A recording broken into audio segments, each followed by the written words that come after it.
Okay, so hi everyone, Senan on this side, and in this video we are going to solve the cheapest flights within k steps.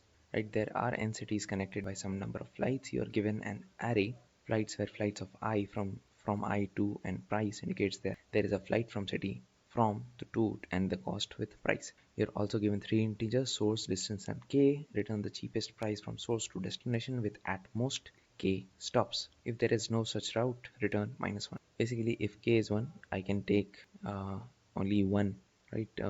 So since k is 1, I can at most take exactly one stops. So this, ignoring source and destination, you have exactly one stop in between in this case. So what basically you want to find is to find the price that would take you to reach source to destination, and that at the same time should be less than k steps. Now, what is the first idea that you would get? To do something like Dijkstra's algorithm, and you would be correct to an extent, and the only thing that would concern you is this value of k. Maybe you could have a graph that would have a minimum. Let's say you have a node like this: 1 goes to 2, 2 goes to 3 to 4, and they all have an edge cost of 1, right? Edge cost is 1, but k is equal to 1, and there is an edge, or let's say k is 0, and there is an edge between. Okay, so let's say there's an edge between node 1 and 4 and of price 1000, and the edge cost or the price on these edges are 1. So if you use the Dijkstra's algorithm, what you would be able to find is this path only, and you would initially reject the price of going from 1 to 4. Let's 1 is the source and 4 is the destination. You would clearly ignore the price of this 1000, and you would directly go to 2, 3, then 4. So the cost would be exactly 3 because the cost of edges are 1, and definitely you are able to reach 4. So the Dijkstra's algorithm could at max give you 3 as the price of the all the 3 flights. But since k is 0, you are not allowed to, or let's say k is at most 1, you are not allowed to go beyond. So at max you can go to a single stop, either 2 or 3. So from 1 you can either go directly to 4, or you could go to 2, then 3, then since k is 1, you can at max go to this 2, and you would terminate your algorithm. So in this case, Dijkstra's algorithm would fail because there is another path. So because you have two constraints, one is the price and the other is the steps. So steps has a higher priority. You should have lesser number of steps, but you have to optimize the price as well. So in that case, if you thought about Dijkstra's algorithm, would have worked if there were no k involved, but since there is a k involved, this cannot be the case. So let's see what we can actually do.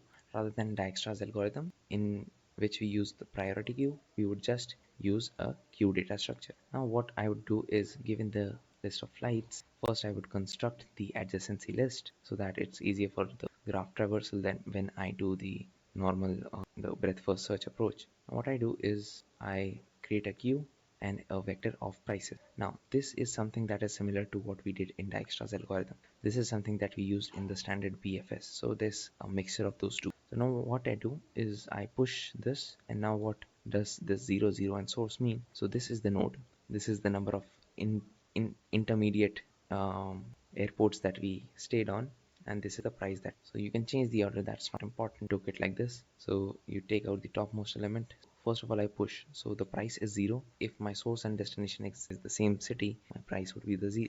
Wait, my price would be 0, right? And the next is the number of steps. Since I'm not taking an intermediate airport or flight or city, this is 0, and the current node is the source node. What I do while queue is not empty, I take out the topmost element. I find the what is the cost, what is the current steps that I took, the intermediate cities that I had to go, and what is the current node. Now what I do is I traverse to the adjacency list to find all the neighbors, and I get the neighbors, right? So neighbors are stored as a pair of integers. So neighbor element dot first and flight ticket element dot. Now what is the new price? New price is the current cost for reaching this current airport. For the first case would be 0, and the new price would be the flight ticket. Now I have declared this prices array with all the values initialized to int max. Now what I do, if steps is less than equal to k, that means there are at max k intermediate steps. What I can do is, if my prices of this neighbor is, so this new price is better way to reach this neighbor, I update this and I add that to my queue. So this is in a way acting as a visited array, but we can visit a node multiple times if we are able to attain a price. So since all these values are positive and there exists a minimum element at any possible graph, you know this algorithm would terminate and there would be a time you cannot update the price at all. So this is just a logical argument why this algorithm would terminate, because we are updating the same neighbor multiple times, right? Always have a better price. Till the time we don't have a negative edge, this algorithm always terminate. Now what I would do is I would add the new price, I would increase the value of steps, and I would pass this neighbor to the queue. And I do this till the queue is empty, and in the end, if I were able to reach this destination, either I would have crossed k steps or I was able to find a better price. If neither of the case is true, that I did not find a better price or I was stopped before reaching, so the destination would be more than k steps ahead. So in that case, I return -1 because there are no possible, there is no possible way to reach that. Otherwise, I return what the price it stood. So if it is not in fact, that means we had entered this statement at some point of time along the journey. So that is the whole point. The only thing that you should understand is, although it is asking for the cheapest flight, we cannot use a priority queue or the Dijkstra's algorithm because of this logic, right? Because you would just ignore the price of going from 1 to 4 in the priority, because you already have a cheaper path. And yep, that was the whole video. Hope you understood this, and if yes, stay tuned for the next video, and thanks for watching, and bye.